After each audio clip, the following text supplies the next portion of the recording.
Kita ini ada jasmani, ada rohani. Kita ada ruh. Yang disebut ruh itu adalah hayat. Hayat itu maknanya hidup. Siapa yang hidup? Allah yang menghidupkan ruh kita. Wa nafakhtu bir-ruh. Di sini ada ruh. Makanya orang yang meninggal disebutlah menghembuskan nafas yang terakhir. Saat ruh keluar masuk naik turun disebutlah nafas. Saat ruh masuk semua ke tubuh kita, ke rongga tubuh kita disebutlah nyawa. Makanya orang kalau udah mati dengan bernyawa, ruhnya keluar. Jadi kalau mau kenal, mengetahui Allah, kita merasakan setiap hari Allah bersama kita, kitanya nggak sadar mana nafas. Karena mengenalnya gitu.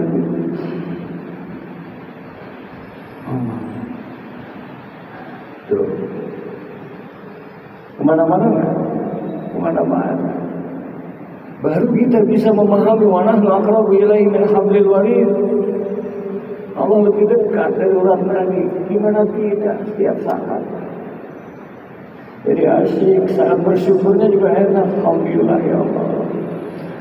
Makanya harta kekayaan yang tiada terhingga selain iman adalah nafas. Punya duit miliaran, istri cantik, mobil keren, rumah bagus, jabatan. Nafasnya habis, bisa dinikmatin. Tuh, artinya sadar. Dengan kesadaran itu kita jadi sabar. Artinya Allah bersama kita, ya Allah. Baru kita bisa merasakan surat Ar-Rahman yang sampai 31 kali Allah berfirman, "Fabi ayyi ala'i rabbikuma tukadziban." Nikmat Tuhan mana lagi yang kamu dustakan? Kita banyak hafal tapi nggak sadar nih pada diri kita. Jadi Allah jangan keluar ke dalam, terus menyelam. Akhirnya, "Oh idza sa'alaka 'ibadi 'anni fa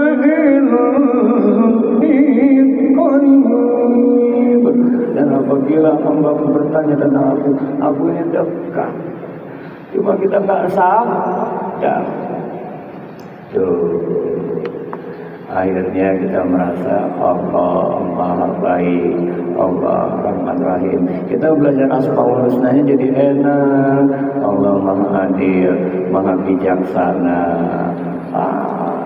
Wallahu ya'lamu wa antum la ta'lamun. Allah lebih tahu, kamu nggak tahu. Ketika yang tidak nyaman kau tolak, sama halnya kau menolak kebaikan yang diberikan oleh Allah. Kan bodoh, nggak sadar Allah terima. Nah, baru sholatnya juga aqimis sholata li dzikri.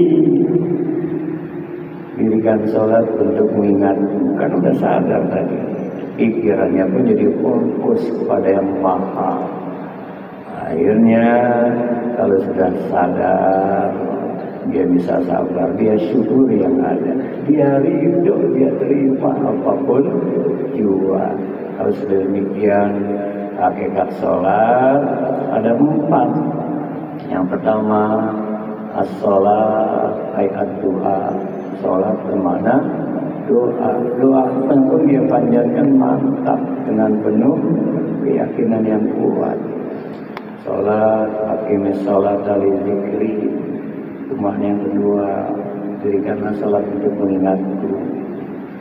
Jadi bukan hanya di atas sejadah, di luar sejadah, kapanpun dimanapun, qiyamah, waqoda, wa'ala junubihim, tak berdiri, duduk, berbaring, kapanpun dimanapun, zikran katsira dia banyak zikirnya paut. Kemana caranya? Nafas tadi kita bawa-bawa. Makanya nanti kalau belajar zikir ada zikir nafas namanya. Narik nyambut keluarnya Allah. Aduh asyik selalu bersama dia, nggak pernah sendiri kita.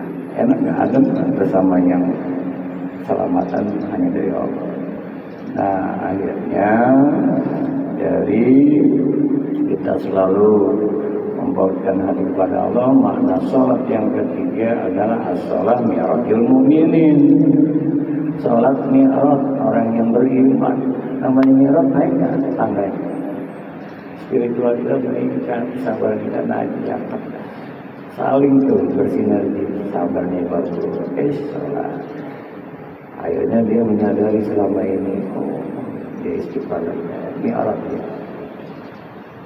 Kenapa? Karena udah kenal, begitu dekat, yang dicintai.